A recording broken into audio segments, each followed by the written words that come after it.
Welcome to statics classes by Civil Thinking, and today we are going to solve another problem on resultant of force systems. Now before I move on, I suggest you to please watch the video lectures in sequence so that you understand better.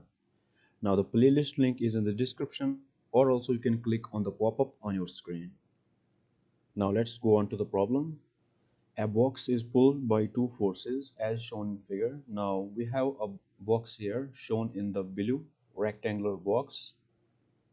Select the correct option which indicate the resultant of these forces. Now these are the options. We have to select the correct option which will indicate the resultant.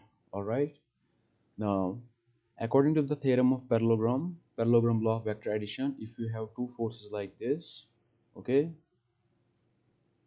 now one is 100 Newton and another is 20 Newton. Now 100 Newton is more than 20 Newton, right? The according to the parallelogram theorem, the resultant will be somewhere between them, okay, but it will be more towards the 100 Newton, okay, because it is more than 20 Newton, okay. The resultant is more towards the force which have a higher magnitude, okay. So the resultant will be somewhere between them, right, but it will be more towards 100 Newton, right. So it will be somehow like this. This is going to be the resultant. It will be more towards 100 Newton and away from 20 Newton, okay. So which option is the correct option, you think? Now here it is not possible, the resultant is like this. Now in option B, the resultant is between these two, and which is not true.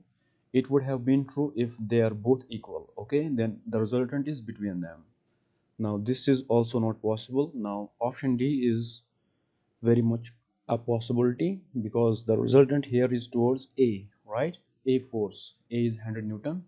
It is higher force, and the resultant is towards the higher force and away from the lower force. Okay, so option D is the correct option here. Okay, so in this way we solve the problem using parallelogram law of vector addition. So I hope you understand. If you have any doubts, please comment, and see you in the next class. Thank you.